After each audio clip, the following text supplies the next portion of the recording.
Hi, first graders. I am here to tell you all about myself reading nonfiction books. I love reading nonfiction books. In fact, today I picked up a book. Well, you can tell what I picked up a book about. I picked all about book up about polar bears. Yeah, and I really enjoyed using my new reading strategies to read a nonfiction book. And when I got to the end, I really wanted to share it with you and reflect on what I learned and also maybe even teach somebody else what I know about polar bears. So I didn't really know how to organize my thoughts and where to start. So I found this. This is really helpful. This is called a nonfiction Retell hand. In fact, you have one. You should have one in school and you should have one at home.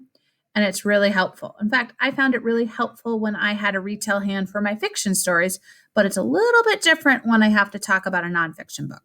When I talk about a nonfiction book, I have to first name the topic or my main idea, tell a fact, then tell another fact, then tell a third fact. And then at the end of my retell, I'm going to think about the most important thing that I learned from the text and why I felt it was important. So let me tell you what I did with my polar bear book. So the topic is all about polar bears.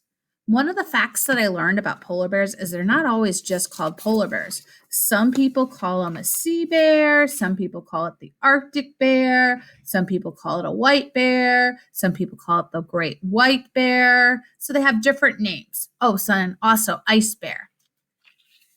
Another thing that I learned about polar bears is that they live in the Arctic. Okay. And not a lot of people live in the Arctic, but they live in the Arctic. Okay. It's really, really cold up there. So there's not a lot of people around them, but they live up in the Arctic. I also found out that a polar bear, as my other fact, is a carnivore. It only eats meat. In fact, the meat that it really likes to hunt and look for is seals.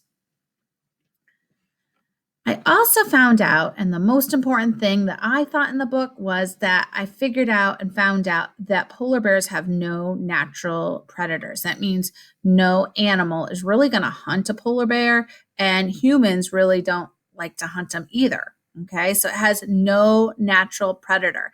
And because nobody really goes after it and kind of leaves it alone because it's a pretty tough bear, you have to be really careful around polar bears because they really don't have fear and they're not afraid to use their natural ability to attack somebody or to attack another animal because it has no predators, so it has no fear. So today, I hope you take some time to work on using your retell hand and telling back the information that you learned in a nonfiction book. If you have trouble, you can always go back to that nonfiction book and reread again. Okay, that's always a good strategy to use. So I hope you have fun retelling to either a stuffed animal, a friend, a parent, a teacher, or recording it today. All right, happy reading.